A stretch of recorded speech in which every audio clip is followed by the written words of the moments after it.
भक्ति जब करोगे तो आपको ऑटोमेटिकली आपके ये ऊपर के, यहाँ से ऊपर के हिस्से में बहुत सी आवाजें, कई प्रकार की आवाजें आने लग जाएंगी। इसमें जो हमें आवाज सुनती हैं ये प्राथमिक भक्ति की लक्षण है, अंतिम नहीं है। हाँ, ये भी सुननी चाहिए, सुनेंगी, आपको अवश्य सुनेंगी, ना चाहते हुए भी सुनेंगी। और कभी सुनना चाहो तो कभी 2, 4, 10 मिनट, कभी कभी डेली नहीं, कभी ऐसे कान बंद करके एकांत स्थान पर सुन लेना, आपको सारा साजबाज अंदर बाजता दिखेगा, जिसकी भक्ति इस लक्षण हो गए।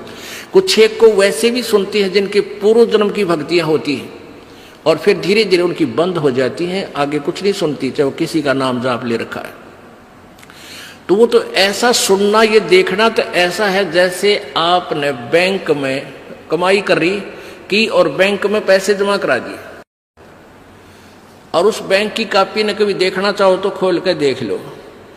और ये दूसरे जो पंथ बतावे हैं, ये साधना, इनकी नाम गलत हैं और कहते हैं ध्यान लगाओ, मेडिटेशन करो, कान बंद करके, आंख बंद करके, अंदर आवाज सुनो, शब्द सुनो। ये कोई फायदा नहीं। अब जैसे धंधा करता नहीं और बैंक में जब पूर्व जन्म की पहले की जो डिपॉजिट है 20-30 हजार, उसने रोज देखे जाने, कहा 20,000 है, और 20,000 में काम तो ना चले, फिर वो निकलवाने भी उसी में तो पड़ेंगे, वो एक दिन जीरो हो जाएंगे। वो तो जैसे आपको ये आभास होंगे किसी भी वस्तु का, जैसे हम हमारी आंखों, आपकी जो भक्ति करते हैं उनकी आंखों के सामने बहुत सी चीजें ऐसे चलती दिखाई देंगी। कभी तो ऐसा आभास होगा जैसे कोई मक्खी आ गई, कोई मच्छर जा रहा है, या कोई ऐसी कोई लाइन सी दिखाई देती है। तो ये आपकी भक्ति की कमाई है, प्रतिफल आपको दिख रहा है। और कई एकादा क्या करे हमारे भक्त, एक बहन भगत भाई आया ने बोला जी मैंने तो आंख दिखा ली, मेरी तो आंखों में डिफेक्ट हो गया। वहाँ क्या हो गया कि आगे मेरा काला काला दिखे जा, नो देखूं जब भी दिखा, मन तक कई बार डर भी लग जाता है।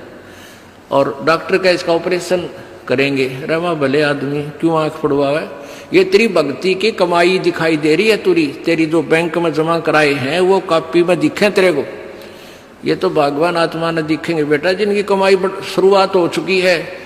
जेता अंजन आंजी ये चश्मों में दिखंत नो बोला सचमुच में, कहा सचमुच, फिर खुश हो गया तेरा गजब भैया। तो ये जो सामने दिखाई देते, घबराना नहीं। बहुत से भ्रमित हो जाते हैं क्योंकि बार बार ये दास नहीं बता पाता आपको। तो प्रत्येक सत्संग में आओगे तो कभी ना कभी हर पहलू पर विचार विमर्श दिया जाता है। तो घबराना नहीं है। ये आपकी आंखों के सामने कोई वस्तु दिखाई देगी, वो आप ही बताओगे, दास बताओगा तो तुम झूठ भी बोल दोगे। तो वो आपकी जितनी कमाई है वो अपने आप बढ़ती जा रही है, उसका लेवल बता रहा है।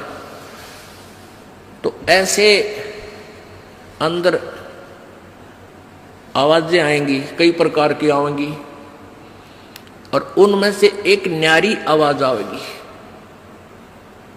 एक मुरली की आवाज आएगी। और वो मुरली, वो आवाज जो है, जो इसमें पिंड में जो आएगी वो यहीं तक की है, ये महास्वर्ग तक की है। और जो वास्तविक धुन, वास्तविक जो आवाज है वो इस अंड और पिंड से पार है, वो सतलोक में है। वो वहां जाकर आपको वो बात बाहर सुनाई देगी। यानी इस शरीर से एक जब आत्मा भक्ति से परिपूर्ण हो जाती है तो इस शरीर से बाहर भी हो जाती है। तो उसको सुनने के लिए ऐसी स्थिति आ जाएगी अपने आप, जैसे आपका शरीर यहाँ बाहर खड़े हो गए, और फिर वो आवाज आपको उस सूक्ष्म शरीर के माध्यम से सीधा कनेक्शन उस सतलोक से हो जाता है। वो परले पार वाली मुरली आवाज, वो धुन, वो झनकार अलग से सुनाई देती है। फिर सेकंड के बाद आप उसी शरीर में होते, आपको पता भी नहीं कि मैं बाहर गया या अंदर ही था। वो बहुत बाद में जाके बहुत लेटेस्ट स्टेज पे ऐसा होगा। पर ऐसा हो या ना हो, आप जैसे दास बताओ, ये खुराक खाते रहो, रोग कटेगा। ये साधना करते रहो। तो क्या बताया है, जाप अजप्पा जप के अपना दहेज बना लिए, और ये अनहद बाजा बाजन लागे, फिर खुशी मना लिए। फिर मान लिए खान तेरी भक्ति चल पड़ी, निकट लागली बात आगे लेने यानी बारात आ। हमारी लेटेस्ट और रोज नई वीडियो देखने के लिए चैनल को सब्सक्राइब जरूर करें।